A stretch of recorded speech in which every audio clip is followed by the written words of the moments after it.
Hi, everybody. Let me first say that I would be very happy to see you next time face to face instead of us sitting in the home offices or in the offices and seeing each other on Teams, Zooms, and all kinds of other teleconferencing software. However, this is the life, and I do hope for all of us that we will soon be able to meet each other. But in the meantime, let me share with you the presentation that I have prepared. I hope you will be able to see it. Let me just share my screen. That's perfect.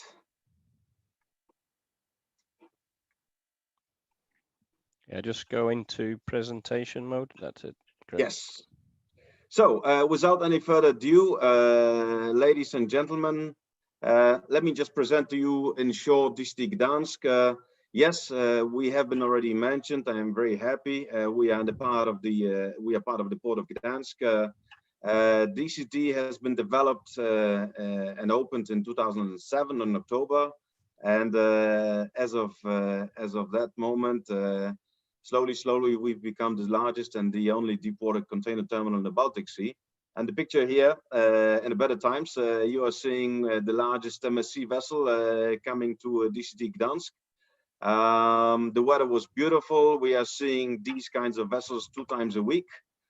In terms of DCT Gdansk, these are the technical specifications. Yes, we are truly a deep water facility. We have 2 berths. We have 14 STS cranes capable of serving the largest vessels afloat.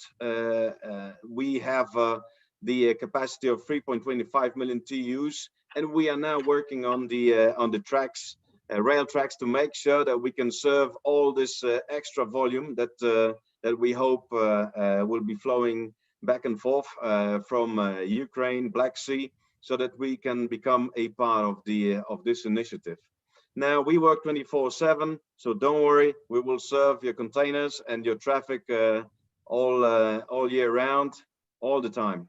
In terms of our the port of Gdansk and where we are, as you can see, we are just outside of the city of Gdansk, in the middle of the port, in the open water. We have the approach which allows us to operate the vessels with a draft of 15 meters. We have 3 turning circles, so it's easy, it's fast, it's convenient for the vessels to call. But what is even more important, it is very easy and fast to get out the box of the port. As already was mentioned by Mr. President of the Port of Gdansk, 35% of our traffic is on rail and 65% of the gate traffic is on truck. As you can see, the adjacent logistics park is also taking care of all the warehousing, stuffing, stripping activities. And in terms of the access to the national railway system, which then goes further and further inland and connects us with other countries, it is very easy. We are connected directly with the national railway system and national highway system. Now, this is a beautiful slide that reminds us of 2019, where everything was growing and we were all happy and we were meeting in the cafes and going out to restaurants and our economies were flourishing. Obviously, at that point of time, Poland was growing 4.3%. We were all very happy. We saw that the growth was much faster. I mean, yes, in Poland we still have a long way to go to reach the EU top economies. However, we are doing that pretty fast.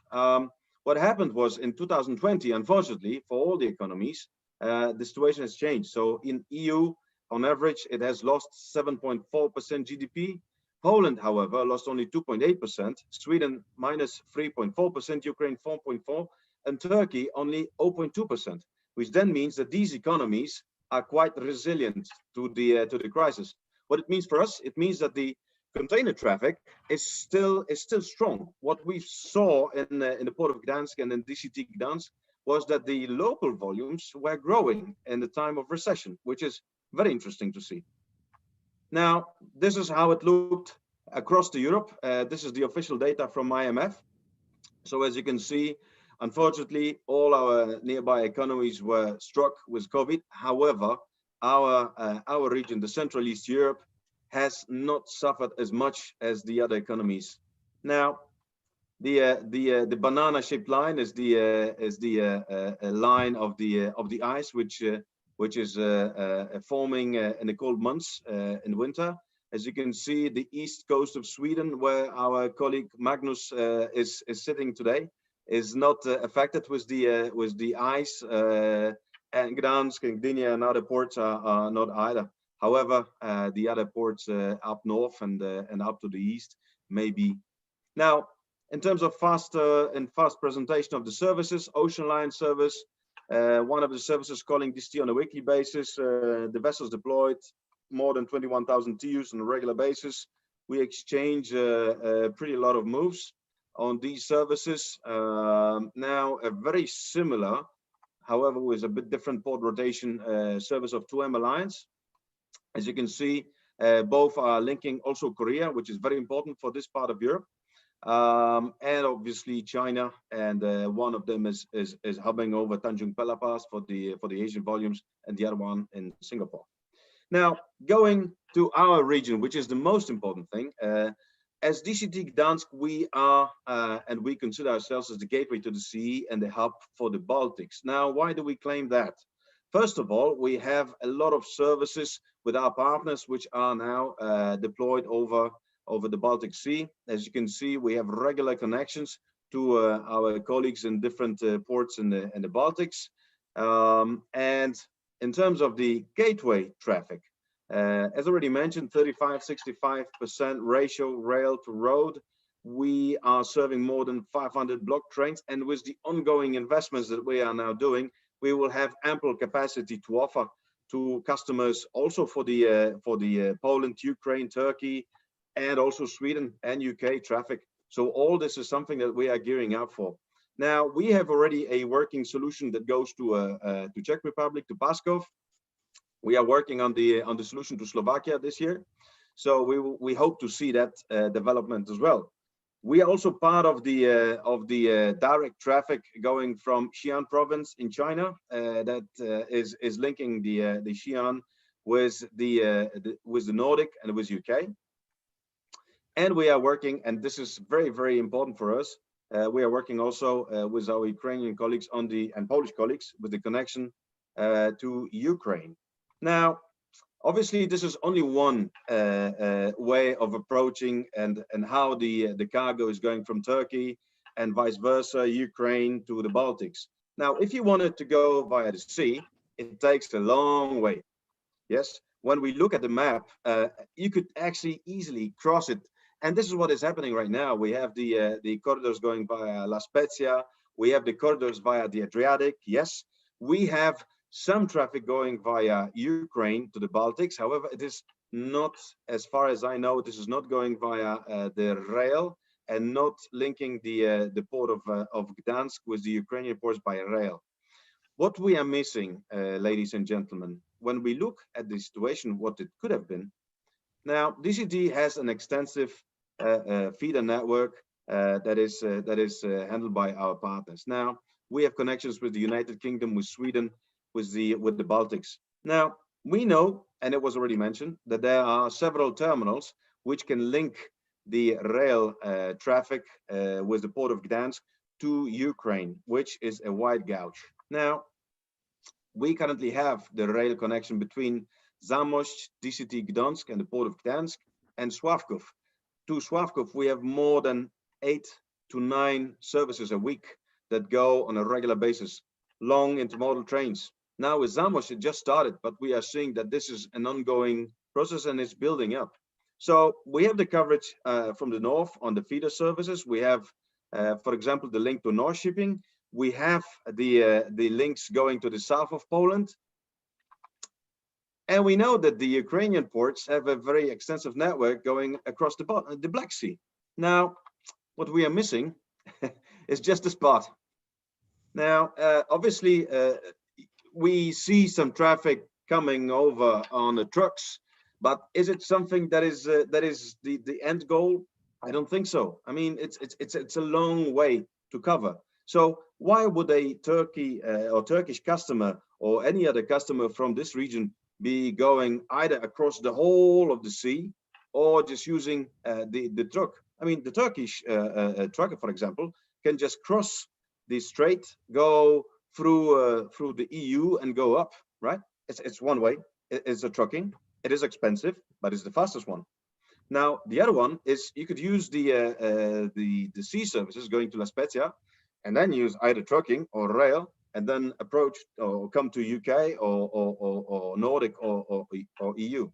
Yes, but when looking at the map, I mean, this seems to be something that we are very close to achieving. I mean, this is just one link that we miss. So why not try it? Ladies and gentlemen, that's the question of this webinar. Yeah, thanks, Dominik. That's very helpful. And that actually, you're right. And that map is actually very educational in showing where the missing link, as you rightly call it, exists. And I suppose, you know, that question needs to be put to our Ukrainian colleagues, and we'll take that at the end. Because there may be rail gauge issues as well, which you rightly mentioned. Just one further question, again, taking advantage of my seat. And the last time we met, we also discussed briefly the possibility of a rail service direct from China, which now seems, based on your presentation, that it's now in existence. Do you see that as complementary to the deep sea services that you have, or what's the added benefit? I would say so, Steve, because I mean, the customers, let's face it, the customers are voting with their money and with their feet. The maritime transportation takes a long time. Now, actually, now it's very expensive. It used to be much less, so it was very competitive in terms of the pricing with the rail product.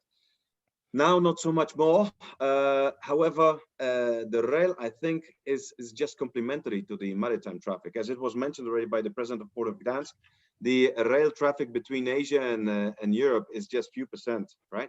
When we look at the volume that we are handling on an annual basis, let's say DCT Gdansk is one of the very many hubs in Europe, and we are handling 2 million TEUs, right? When we look at the 2 million TEUs, the number of trains, and obviously Wojciech from PKP will tell us more, but as I understand, in Marașovița, we are currently serving 10, 12 pairs of trains going and for the whole of Europe.